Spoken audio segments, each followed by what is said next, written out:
Welcome to Backboard Banter on the board with your hosts, Matt Middleton and Kevin Rayner, where the banter's as ferocious as Nikola Jokic's speech after game two, apparently, man. That man got them fired up for game three. Dude, he had them thinking about it. And then, Coach Malone coming in before game three with the how many finals you been in? You want to make this worth it? Like, he got those young guys rared up for that game three. We're here, man. It's been a series. I can't believe that the Heat actually got a steal. We'll come back to it. Jimmy hasn't been absolutely amazing for me yet, but it's been a good 3 games in my opinion. Bro, you know I cursed the sweep when I called it, right? Like, it's why Jimmy got the one. I mean, the Nuggets looked pretty sleepy in that game, but they were still pretty close to it. And Jimmy's building towards that game for you, man. He's getting there. He's getting there. Maybe that extra game to push it to 6 or 7. That'll be for Jimmy to drop 35. I mean, 28 in game three, right? Like we're getting closer, but yeah, he's probably gonna need one of these 35 pluses to keep the series alive going into the rest of this. But we'll get into it down the line. There's some really interesting, weird stuff going on in the NBA world that we gotta touch base first. But let's start with the Raptors a little bit. Let's talk about a little Right. positivity before we get too much into the weird because this coaching roulette, this coaching search seemingly is coming down to the wire. The rumors that I'm hearing is that they're going to be deciding next week. I'm thinking, oh, just waiting for the NBA finals to be over so that it can be all about us and our new coach now. But regardless of where it goes, I know a lot of Raptors fans just want to coach. They just want to know at this point. I feel like a lot of our fan base feels like we're fumbling the bag here because we're letting guys like Adrian Griffin get snatched up, Monty Williams get snatched up. Like it's this kind of interesting idea that we haven't taken it super seriously. I just feel like we're vetting out our candidates, and I think having Griffin in house, we knew that maybe that wasn't the direction that we were looking to go for right Yeah. away, and like Monty Williams obviously got paid a bag, and who knows if like Mike Tannenbaum wanted to pay that, right? Like Yeah. that is a huge amount for a coach. So I kind of like where we're at. I still wish JJ was in the running because that man on his podcast is a genius. But We yeah, what about you, we man? Like, where do you think we're going? I mean, we both have hope for JJ. We'd love for him to be a part of the team in some way or another because he's got that fun basketball mind, and we love his understanding of the game. But it's such an interesting place. Before I talk about it, I want to mention that we have to remember that we fired a coach of the year in May, and we waited until June to actually officially announce that Nurse was going to be his replacement. So gonna lay that there. It's not like we haven't taken our time before as a franchise, but the rumors out that I'm hearing, Sergio Scariolo, man, I think he's gonna be the guy. There's a lot of connections in the past with the team before. Will Liu had an interesting interview recently. Just hearing more about Sergio and what he could bring and his potential. I like the fact that he's been this kind of unrecognized star with the Spanish team. The fact what he's doing with his Euro team right now, like I think he could come in and be the answers that we're looking for. And I was originally thought of that it was like, oh, old man who has all of this European success is going to come in and want to win championships and want to be the best. And what I'm hearing is that, well, actually, he's going to be strong developmentally. He's going to have a deeper rotation, which any Raptors fans is like, ooh, bench mob could return. Yes, please. And you know, the big selling point for me, Matt, was the Kawhi Leonard connection. The fact that by the time Kawhi left, him and Sergio were apparently discussing things left and right all the time, and he just seems like the guy for me at this point. And I'm kind of sold on him, honestly. Yeah, I mean, there are like two other candidates that are out there, apparently in Kenny and Darko, but I would agree. I think Serge might be that guy. He's never been an NBA head coach, so I think our front office is kind of looking for something like that. We don't want Sure. a guy who's already been through it and proven that maybe he's a good head coach, but he's not maybe a championship level head coach. And Kenny Atkinson, I think, has gotten a little bit of a raw deal, but Yeah. he might be a good option. I think it's really between those two guys at the top, and I think our front office is going to lean towards that, unknown experience in Sergio. And, Nick Nurse had a ton of success overseas. And so we do value that quite a bit within the organization. So I wouldn't be mad. And as long as Sergio sticks to his developmental play, because Right. that's really, really what we need. We need some guy who's going to come in, develop a guy like Delano if we retain him, develop a Scotty Barnes, develop a Gary Trent Jr. and further and a Precious. That's what we need, and that's hopefully where we go, man. So And hope I'm in. that's the thing, right? Hopefully the defensive mindset and mentality that we've built as an organization can continue as well. And at this point, again, like I said, I think the past few weeks, we're all just waiting. It's just speculation at this point. I know that your guy Jordy apparently is out, and everyone is really high on Jordy Fernandez, and he's going to be a head coach in this NBA one day. Everyone knows it at this point.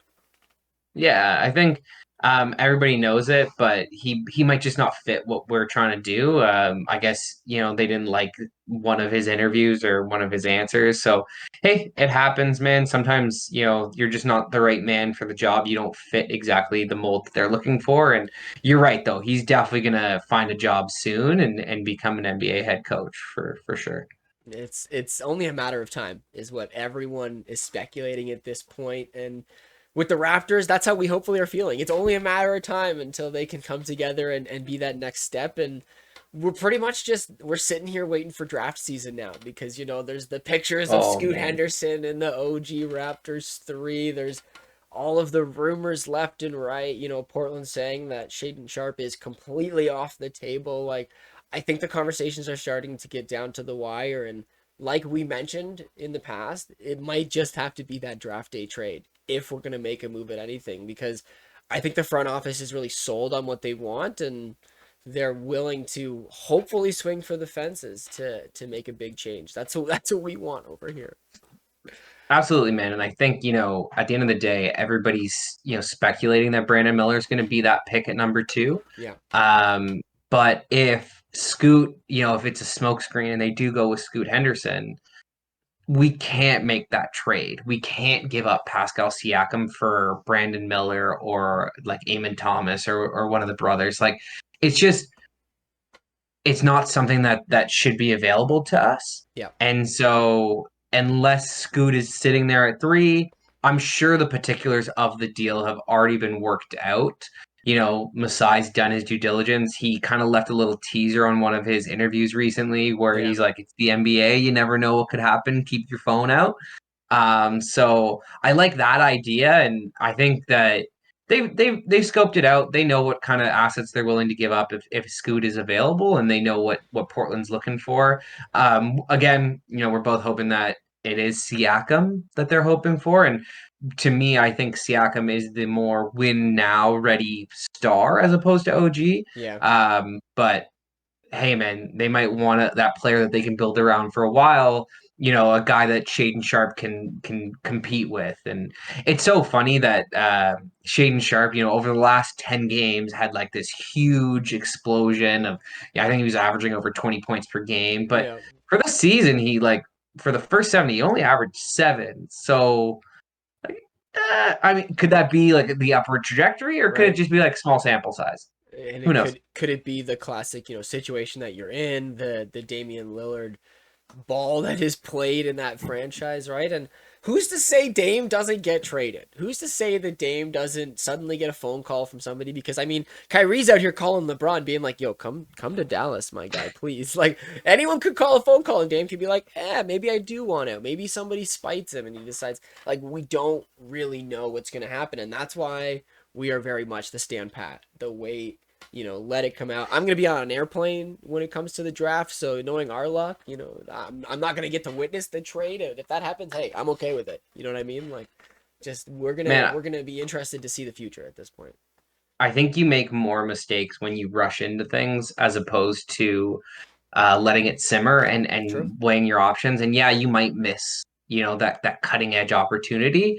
But I think that they're like our franchise is focused on building a foundational winner and a consistent, competitor. And again, this Miami run is proving that the NBA is razor thin, Yeah. and that if you can get the right guys who are willing to compete on a night in, night out basis and give it their all, like anything is truly possible. And Because it's anybody have Miami here well before the playoffs start?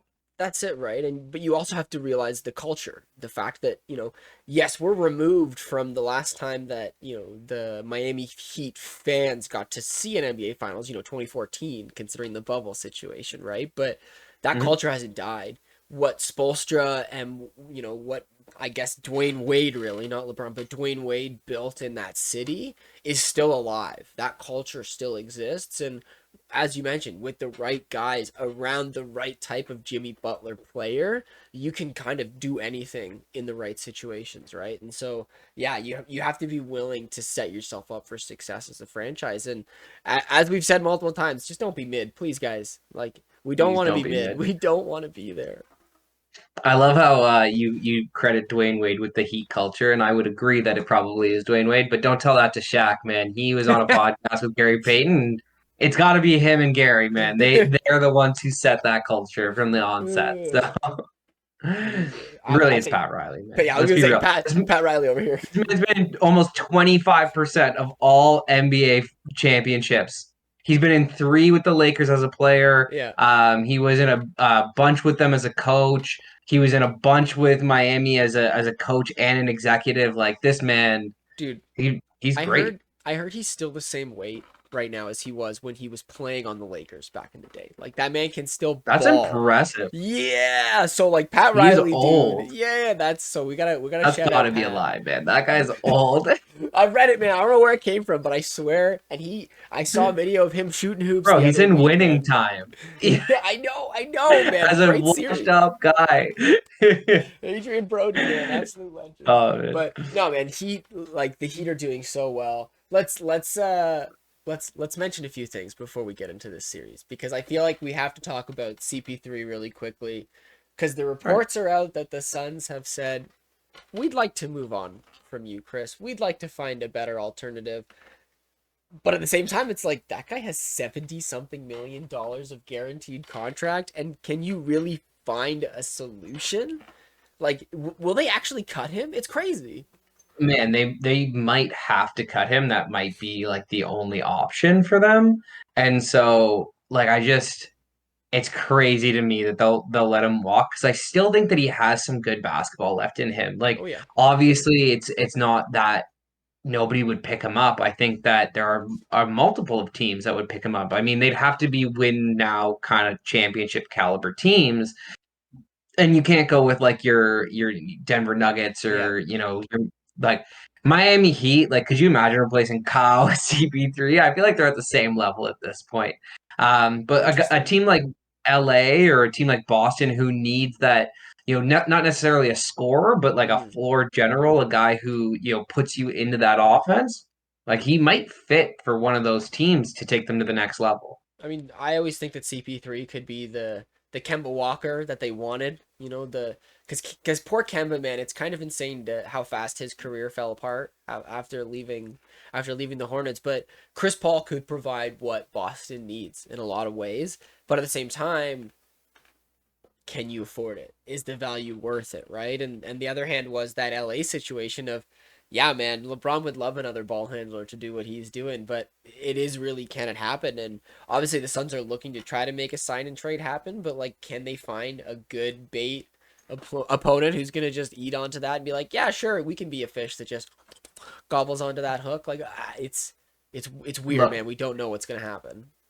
Look, man, either he is on their team next year or they cut him because I can't see him getting traded to another team. Like, even a team like New Orleans that could really benefit from him, like, that's not going to be an option. They don't want to trade their pieces for an aging Chris Paul. And that would be kind of cool to see him kind of like, make his way back to where his career started True. and maybe win a championship. But like, if that Zion stuff is true, man, who knows? I mean, Zion's probably gonna play because it's not like he did anything bad, but just like the shame and embarrassment, like, oh, not the great. the slander is wild if true.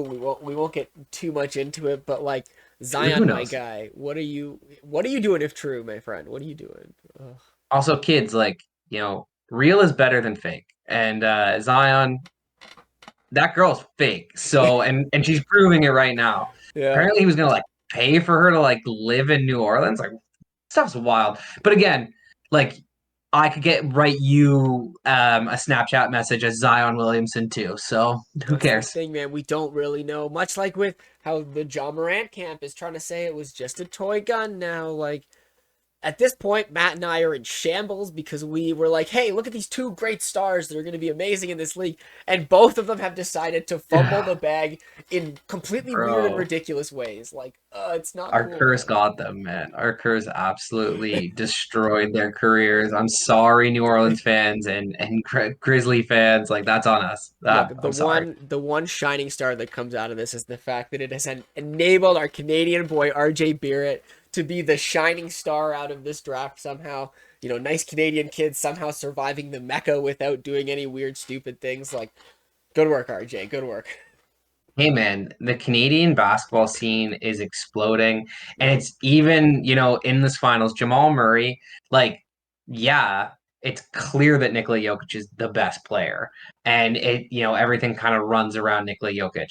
But they are that championship level team when Jamal Murray is playing like Yeah. that guy.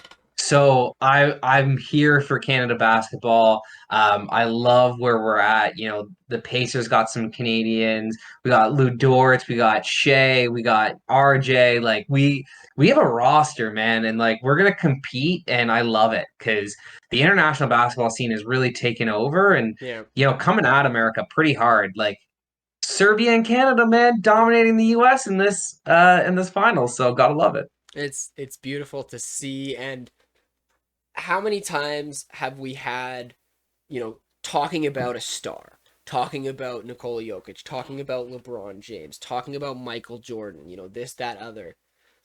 Every single time they've had their guy with them. They've had somebody beside them. LeBron doesn't win that bubble title without Anthony Davis playing the way that he is. Giannis doesn't win that title without Chris Middleton getting that game 6 win for him, right? Like, you can Absolutely. say it so many different times, and Jamal absolutely is that guy for him.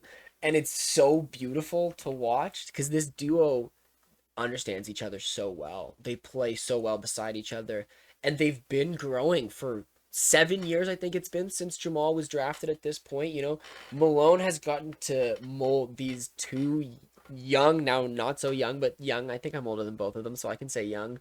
These kids into this amazing duo right now, who is running rampant over this NBA Finals. And Game 3 was the culmination of all that together. It's just been beautiful to watch.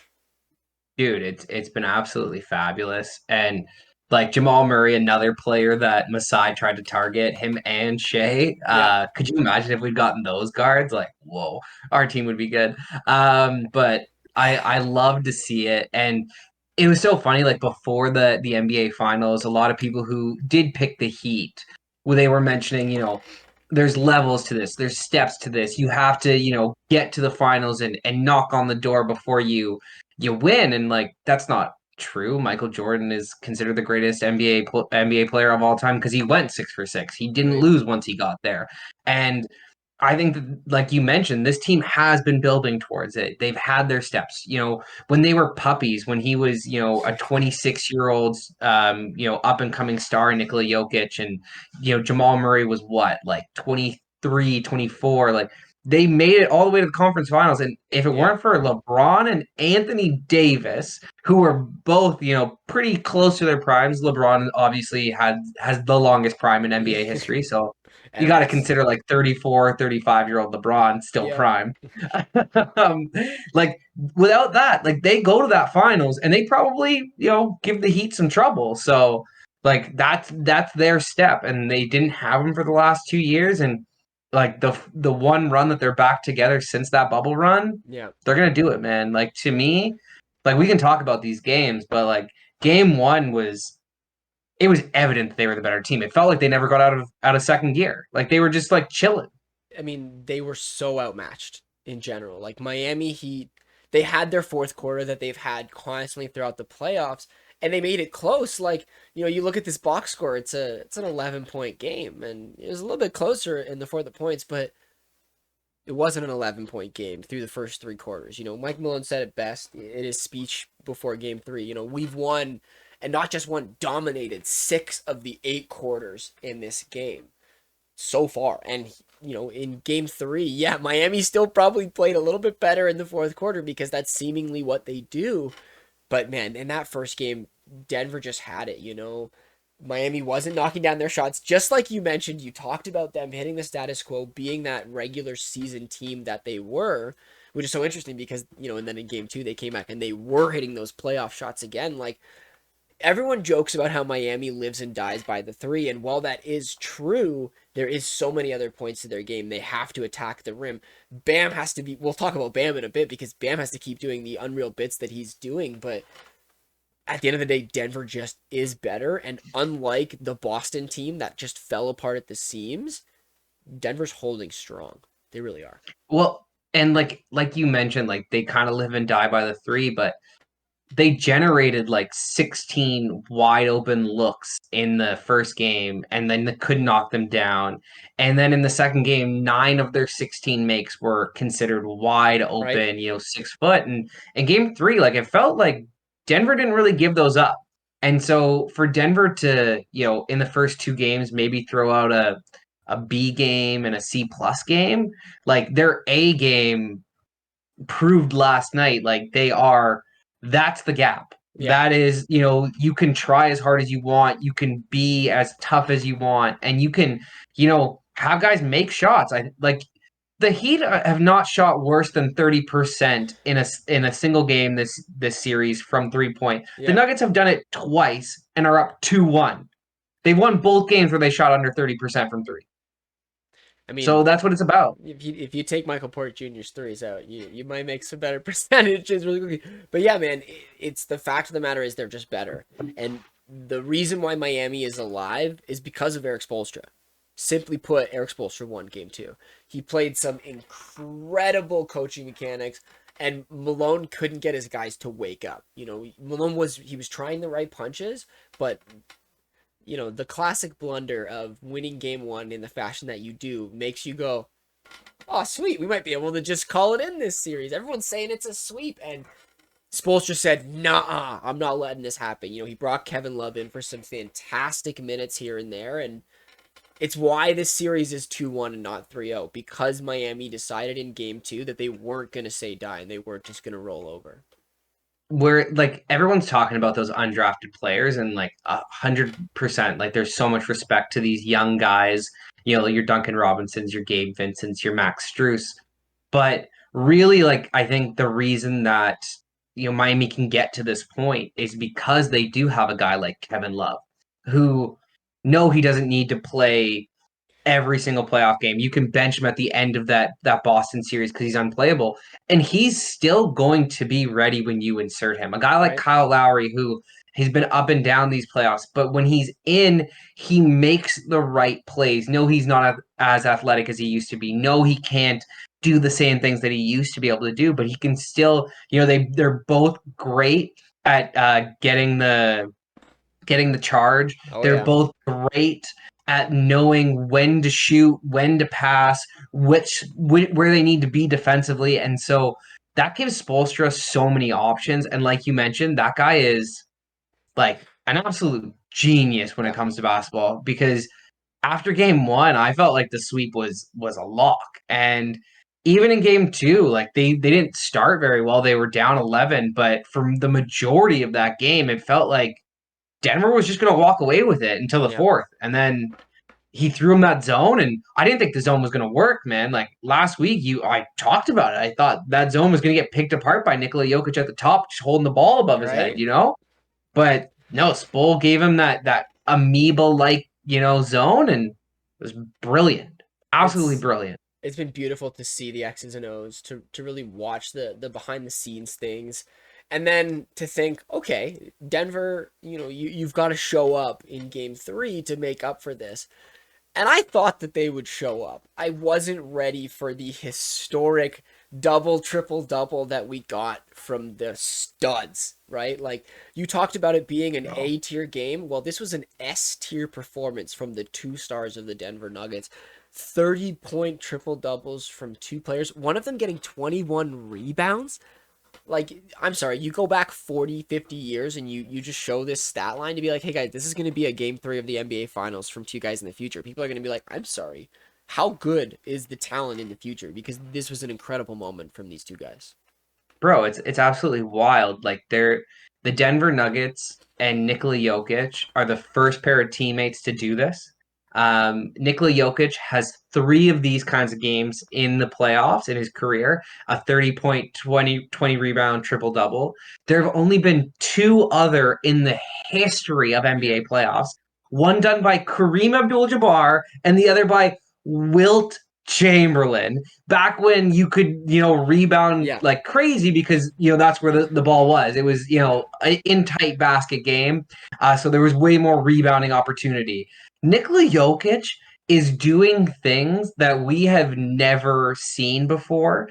And I'm going to give you credit, Kevin, because like back in the bubble, even before the bubble, you had been telling me that this guy is the best offensive player and is the hub of a championship caliber team. And I kind of, was on the fence and I listened to the media too much and they make fun of his size, they make fun of his weight, and the guy has trimmed down. You got to give him like he Oh has yeah. lost quite a bit of weight and like I this mean, man is running the floor just looking like an absolute monster out there. he still can't Love it. jump. Still Love it. can't jump. The guy's got to work on getting that elevation. But I was trying to convince you, man. I made this comment earlier to Matt, and I'm gonna stand by it. Nikola Jokic is the closest we've seen to a LeBron James esque player control the game while looking nothing like LeBron James on the court. Let's be completely honest here, right? And Yeah. you know, we are all fall victim of, drinking the milk from the media, just accepting whatever they want to say. And Nuggets fans have known for years that this guy was going to come out and do something special. And, Malone said it best in that post game, I think in the last series, this guy coming out, 300 pounds overweight, like nobody thought he was going to be what he is. And this No. is where I love that anybody can watch this game and have a star like Nikola Jokic, have stars like Giannis Antetokounmpo, have these players that really shouldn't be here, but put in the work to make it happen. And yeah, man, I guess I'll toot my horn a little bit. I'll be pretty happy about it. But at the end of the day, I'll be happier when he gets that Finals MVP and they win because they're on path to do it. And just like Giannis, for a while, get those two MVPs, regular season, be disrespected, show up in the finals and win. And that's where I think Nicola's headed.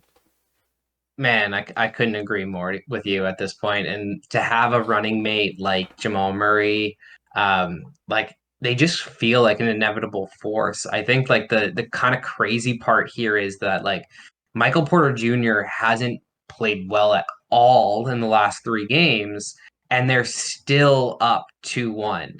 And he almost feels kind of redundant at this point. Yeah. Like they don't necessarily need him, and I think that he's a little bit frustrated with his role, which totally makes sense because he's a great player, but he's just he doesn't get as much touches, so he doesn't get into the rhythm of basket of the like the offense of the Yeah. basketball flow, and he's just it is what it is. But then you look at a guy like their rookie Christian Brown, and that kid, like, you can see it when he's playing. He's playing with so much intensity. Yeah. The guy's like jumping up and down on defense. His head is on a swivel, head is on a swivel. Like, it is like awesome to watch. And like when you have two guys like Jokic and Murray, like that's really the type of player that you need. You need that like Aaron Gordon defender who doesn't necessarily need the touches on offense. That Christian Brown guy who is going full out, gassing it as much as he can. Yeah. And a guy like PJ, who's more like silky smooth, who definitely needs his touches. Like he might be a great candidate to trade. And I would estimate that he'd pop off with another squad, but like he might be time to recoup some assets from him because he's a max guy and not playing like it right now. That's for sure. No, not on. Yeah, Christian Brown taking up some minutes, and it's really interesting the way that MPJ has faltered, because when we were talking about this series and about Denver, I was I was adamant about the role players and the importance that they would have, because yes, your superstars can do what they can do, but you need the rest of your team to step up to really win a championship. Any role player who has won a ring will say, "I mattered when this happened." Now, if you were a bench guy and you didn't play any minutes, then you're just lying to yourself. But any guy who was the fifth, sixth, or seventh guy on a championship team contributed important minutes. And you look at what Aaron Gordon is doing as a true role player who in the past was the guy for a team. And whether or not he deserved to be the guy is not the conversation we're having right now. The conversation we're having is the fact that he's molded himself to be the perfect four, the perfect player for this team. Look at what Bruce Brown is coming and doing. KCP, yes, has faltered and has his defensive moments, but he is the 3-point shooter that this team needs. And when he plays defense well, he plays it well. And this is where, you look at MPJ as the odd man out, as the guy who wants more, wants to be more than he maybe not. I'm not going to say more than he should be, because you're right. The guy is a stud. And if these back injuries hadn't have affected him, his whole career might be completely different, right? He could be the Jamal Murray of a team. But you want to win a I championship, agree. you I want to agree. get all the way. Look at the pieces you have and make it work to get there. And so it's going to be interesting to see what the rest of this team can do. I'm hoping Aaron Gordon can keep being a monster, because I loved what he did in game 1. Man, no, he's been fantastic. He wasn't so great in game two, but game three last night, he was good again. Yep. He plays very hard defensively. He gives them, that extra size down low, and because he's so thick and strong, like you can't just, throw smaller guys at him, or like MPJ doesn't have that size down low, and he's been too passive. He's, jacking up threes and jacking up threes. And I guess that's like the game plan because he is a shooter, but maybe fake a three and drive to the basket, get yourself going, hit a little easy one, see the ball go through the hoop and get better. But, you know, I just think that it's not even necessary for them. I think Denver's just been that good, and I think they're gonna continue to be that good. So I don't Yeah. see it, I turning mean, around for the Heat personally. if Christian is going to keep, bringing in the hustle moments that he has, why wouldn't you want a defender like him putting in those minutes and let MPJ sit if he's not going to shoot up? But the Heat have a lot of questions still to answer, right? I think that in game 2 they proved that if their three ball is knocking down and they're willing to attack the hoop, because as everybody says, Jokic isn't a rim defender. It's not about the fact that they're getting defended or not. It's about the options. It's about attacking the hoop so that there is the open 3-point shot. There's the enablement. But yeah, man, there's just, I think, too Bro, many questions for the Heat. they hit 49% in game two and still only won by 3 points. Yeah. Like that is that is telling you something about the talent disparity of these rosters where Miami needs it to go perfectly. Yeah. Denver has quite a bit of room for error and can still win some of these games. And that's why, like at the beginning of the series, I picked it as a sweep, and I'm still feeling the gentleman's sweep, man. Serbia and Canada, maybe we're just a little bit nicer, got to give them that one game. It's so true, man. We're kind of setting up for it, right? Game 4 coming up on Friday here tomorrow. I think it'll be a good Friday night game. Can Miami win a game at home? They kind of need it at this point, because if they go down Do they? 3-1 against the truly superior team and the Nuggets have an opportunity to close it out in game 5, I mean, the speeches that we've seen in the past from these guys, right? The talent that they have, it's almost inevitable. It's almost inevitable. Yeah, I mean, I think this is Jokic's series to really cement himself as, one of the five best centers of all time. Yeah. I think this is it. And I think he's gonna do it because the man is just inevitable. He's inevitable. That's what he is. So He really is, man. And there was rumors about Caleb Martin having some serious illness during the first 2 games of this series, migraines, crazy stuff. So he's hopefully back to normal for the Heat, so that'll be another round that they have an opportunity to work with. But Yeah, man. Tyler I think Hero. is Tyler Hero coming back? We don't know. He didn't play game 3. There's rumors about game 4. At this point, will it matter? Like another shooter who isn't really tested and trained? Like maybe. And not a defender. That's it, I right? yeah. It's painful, Yeah. man. No, I don't see him making a major impact in this series. And yeah, you can call him, their second best scorer, their second best shot creator, like whatever. Yeah, he's great on an offense, but basketball is a two-way sport, and you have to, especially in these moments, especially Yeah. the finals, the playoffs, it is about two-way players. It's about guys who can get it done on both ends. And I'm not, saying that he can't be an above average defender if he puts his mind to it, but I just don't think that he can make that defensive impact that you need. He's kind of got that, MPJ kind of feel to him. Similar thought process for sure about them. Miami's got to win the rebounding game in this upcoming game 5 to have any Good potential luck. chance. Yeah, exactly. Good luck, Matt. I'm pretty happy here. I think we've talked about this series. There's not much more to say. Hopefully we'll get to a game 6 and then we'll be able to only talk about 2 games next week rather than the end of the series. But Matt, I'm leaning Nuggets in 6 just because I'd love to come back and talk more about this series next week. But Hey man, I'm going with the easy one. Nuggies in 5, and Jokic for Finals MVP. I just think that it's happening. If the Heat at all were to get there, I want to just shout out Bam because he's been playing amazing. The guy's been a great point center, but I just don't even like he's not even in the same class as Jokic. So it just is what it is, my you friend. you can really say that Bam has stepped up as that second option to play the way he's supposed to, and if Jimmy's trajectory can go up and he can stay there, maybe they have a choice. And yeah, Maybe, maybe. you're right in shutting out Bam. His mid range shot has been absolutely knocked down, beautiful. He's been making up for his playoff woes that he's had in the past, but yeah, time will tell on this series. Crazy to think that we're kind of at the end here of another NBA season, Matt. Oh man, what a great one it's been, though, man. I've thoroughly enjoyed this one, even with the Raptors' struggles. Hopefully next year's just as good, and we get the Raptors, in deep into the playoffs because this is what it's all about, man. Getting to this moment, getting to the mountaintop, and hitting that final shot and to become a champion. We So want to see those 16 W's happen again. That's what we're here for. But it's all about the Nuggies and Heat right now. Game 4 and 5 to come yeah, up. Anything else, my friend, or shall we close it out? nah, man, you're good to take us out. Beautiful. Well, thanks everybody for being here. Follow us on Twitter and Facebook at the Board Sports. Like, subscribe, give us that thumbs up, and check out theboardsports.net for new episodes and blog posts. And we'll talk to you next time.